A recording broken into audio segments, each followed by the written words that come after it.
আসসালামু আলাইকুম। এখানে একজন বোন জানতে চাচ্ছেন পুরুষ আর মহিলাদের জন্য নামাজ পড়ার নিয়মটা কি এক, আর হানাফি এবং শাফিদের নামাজের নিয়মে কি পার্থক্য? বোন, আপনি প্রশ্ন করলেন যে নামাজ পড়ার নিয়মটা পুরুষ আর মহিলাদের ক্ষেত্রে এক কিনা, শাফি আর হানাফির ক্ষেত্রে এক কিনা। আমাদের নবীজি মুহাম্মদ সাল্লাল্লাহু আলাইহি ওয়াসাল্লাম বলেছেন, এটা আছে সহিহ বুখারীতে খণ্ড নম্বর 1। নবীজি বলেছেন, নামাজ পড়ো যেভাবে আমাকে পড়তে দেখেছো। নবীজি এটা বলেননি যে মহিলারা একভাবে নামাজ পড়বে, পুরুষরা আরেকভাবে নামাজ পড়বে। আরেকটা হাদিস, এটা হচ্ছে সহিহ বুখারী খণ্ড 1 বুক অব সালাহ, যে সাহাবিয়াগণ পুরুষদের মতো করে নামাজ পড়তেন। পুরুষ আর মহিলাদের নামাজ পড়ার জন্য আলাদা কোনো নিয়ম নেই। নামাজ পড়বেন সেভাবে যেভাবে নবীজি পড়তেন, সে আপনি পুরুষ হন বা মহিলা হন। আমি জানি বাজারে এরকম কিছু বই পাওয়া যায়, ইন্ডিয়া সহ সারা পৃথিবীতেই বিভিন্ন মতবাদের লোকজন বলে মহিলাদের জন্য নামাজ পড়ার নিয়মটা আলাদা আর পুরুষদের নামাজ পড়ার নিয়ম আলাদা। এরকম কোনো হাদিস নেই। ইসলাম সম্পর্কে যদি কিছু বলেন, সেখানে কোরআন বা সহিহ হাদিসের রেফারেন্স থাকতে হবে। সব সময় কোরআন এবং সহিহ হাদিস। তাহলে যখন রেফারেন্স দেবেন যে কোনো বিশেষজ্ঞ হোক, পৃথিবীর সবচেয়ে বড় বিশেষজ্ঞ, যদি তিনি কিছু বলেন প্রমাণ থাকতে হবে, কোরআন এবং সহিহ হাদিস প্রমাণ দেখাতে হবে। প্রমাণ পেশ করো ইন কুনতুম সাদিকিন। এমন কোনো হাদিস নেই বা কোরআনের আয়াত নেই যেটা বলছে যে নামাজ পড়ার নিয়মটা পুরুষ এবং মহিলাদের আলাদা। আমি জানি অনেক বিশেষজ্ঞ নিজস্ব দৃষ্টিভঙ্গি থেকে বলে থাকেন যেহেতু মহিলাদের নিরাপত্তা দরকার তারা আলাদাভাবে নামাজ পড়বে, এটা হচ্ছে তাদের দৃষ্টিভঙ্গি। কিন্তু নবীজি কখনো বলেননি নামাজ পড়বো যেভাবে নবীজি পড়তেন। এবারে হানাফি এবং শাফি মাযহাবে নামাজের নিয়ম সম্পর্কে বলি। আমি জানি এদের মধ্যে কিছু পার্থক্য আছে। হানাফিরা নামাজের সময় হাত বাঁধে নাভির নিচে, শাফিরা হাত বাঁধে বুকের উপরে, তারা তাকবীর দেয়, আমিন শব্দটা জোরে বলে। এখানেও আগের উত্তরটাই। সহিহ বুখারী, নবীজি বলেছেন খণ্ড নম্বর 1 বুক অব সালাহ, নামাজ পড়ো যেভাবে আমাকে পড়তে দেখেছো। আর এই চারজন ইমাম, ইমাম শাফি, ইমাম আহমেদ ইবনে হাম্বল, ইমাম আবু হানিফা, ইমাম মালিক, এই চারজন বিখ্যাত ইমামই বলেছেন যদি দেখো আমার কোনো ফতোয়া আল্লাহ এবং রাসূলের বিরুদ্ধে যাচ্ছে, ফতোয়া দেওয়ালে ছুঁড়ে মারো। আমি জানি আবু হানিফা রাদিয়াল্লাহু আনহু বিখ্যাত বিশেষজ্ঞ, তাকে শ্রদ্ধা করি, ভালোবাসি। মানুষে বলে যে তিনি বলেছেন যখন তোমরা নামাজ পড়বে নাভির নিচে হাত বাঁধবে। আবু দাউদে একটা হাদিস আছে, আবু দাউদ খণ্ড নম্বর 1 বুক অব সালাহ, বলা হয়েছে নবীজি নামাজের সময় নাভির নিচে হাত বাঁধতেন। তবে এটা জয়ীফ হাদিস।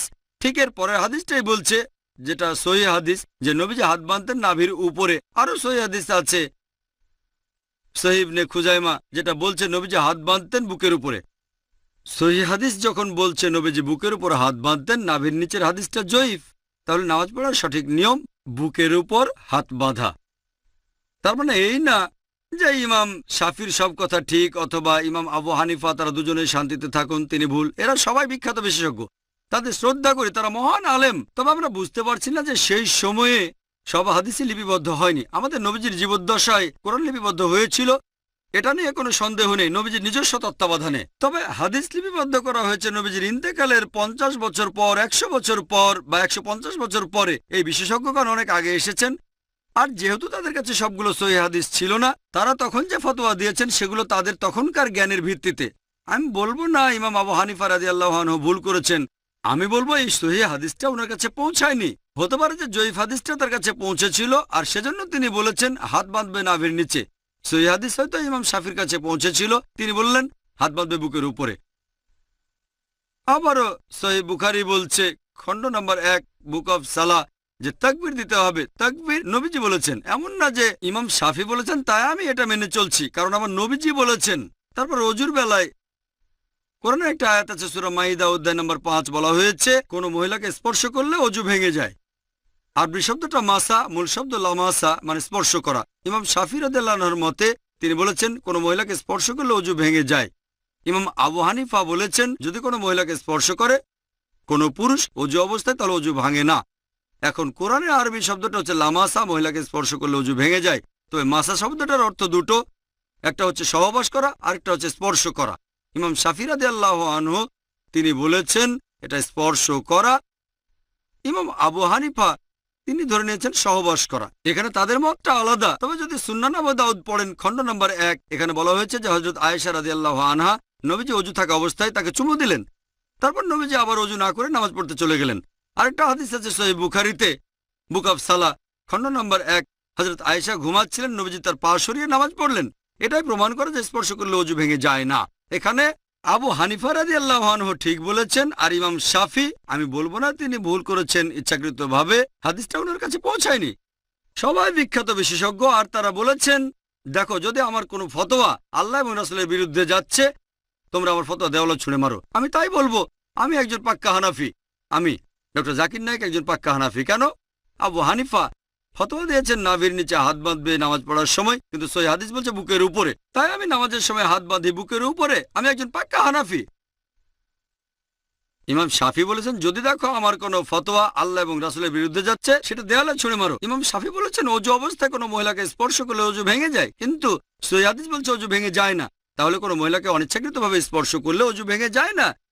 যেহেতু আমি ইমাম শাফির ফতোয়া দেওয়ালে ছুঁড়ে মেরেছি, তিনিই বলেছেন আমি একজন পাক্কা শাফি। আমি পাক্কা হানাফি, পাক্কা শাফি, আমি পাক্কা হামলি, এছাড়া পাক্কা মালিকি। পাক্কা মানে খাঁটি। আমি মেনে চলি 100%, অন্যরা মানে হয়তো 80 বা 90%, অথবা আবু হানিফার 60%। আমি পুরোপুরি মেনে চলি। এই চারজন ইমামই বলেছেন যদি দেখো আমার কোনো ফতোয়া আল্লাহ এবং রাসূলের বিরুদ্ধে যাচ্ছে, ফতোয়া দেওয়ালে ছুঁড়ে মারো। এই চারজন ইমামই বিখ্যাত বিশেষজ্ঞ, তাদের শ্রদ্ধা করি।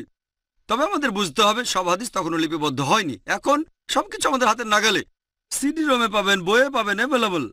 তখনকার দিনে ছিল পর্যাপ্ত তথ্যের অভাব। যেমন ধরেন আমার ভাই একজন ডাক্তার, আর কোপার্নিকাস একজন বিখ্যাত বিজ্ঞানী ছিলেন। তবে বিজ্ঞানের ব্যাপারে কোপার্নিকাসের চেয়ে আমার ভাইয়ের জ্ঞান অনেক বেশি, আইনস্টাইনের চেয়েও। তবে আইনস্টাইন আরো মেধাবী ছিলেন। এখন বিজ্ঞান অগ্রসর হয়ে গেছে, তার মানে এই না যে আমার ভাই আইনস্টাইনের চেয়ে অনেক বেশি মেধাবী। আইনস্টাইন আমার ভাইয়ের চেয়ে অনেক বড় জিনিয়াস। তবে যেহেতু অনেক বছর পার হয়ে গেছে, আমার ভাই বিজ্ঞান সম্পর্কে তথ্য বেশি জানে, আধুনিক তথ্য বেশি জানে। তবে বেশি মেধাবী আইনস্টাইন, আইজাক নিউটন বা কোপার্নিকাস। যেহেতু বিজ্ঞান অগ্রসর হয়েছে, তাই আমরা একটু বেশি তথ্য জানি। এই চারজন ইমামও জিনিয়াস ছিলেন, তাদের ভালোবাসি, শ্রদ্ধা করি। তবে এখন অনেক কিছু লিপিবদ্ধ হয়েছে, আর আমাদের বুঝতে হবে আল্লাহ পবিত্র কোরআনে বলেছেন সূরা আল ইমরান অধ্যায় নম্বর 3 আয়াত 103, ওয়াতাসিমু বিহাবলিল্লাহি জামিআ ওয়া লা তাফাররাকু। তোমরা আল্লাহর রজ্জু শক্ত করে ধরো, পরস্পর বিচ্ছিন্ন হয়েও না। আমরা বিভিন্ন দলে ভাগ হব না।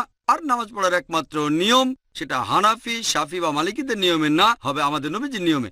আর ইমাম আবু হানিফা রাদিয়াল্লাহু আনহু, ইমাম শাফি রাদিয়াল্লাহু আনহু বলেছেন তোমরা যদি দেখো আমার কোনো ফতোয়া আল্লাহ এবং রাসূলের বিরুদ্ধে যাচ্ছে, আমার ফতোয়া দেওয়ালে ছুঁড়ে মারো। তাহলে পাক্কা হানাফি হিসেবে সহিহ হাদিসের কথা মেনে চলবেন, পাক্কা শাফি হিসেবেও আপনি সহিহ হাদিসের কথা মেনে চলবেন। তাহলে সত্যিকারের ইসলাম মেনে চলা হবে।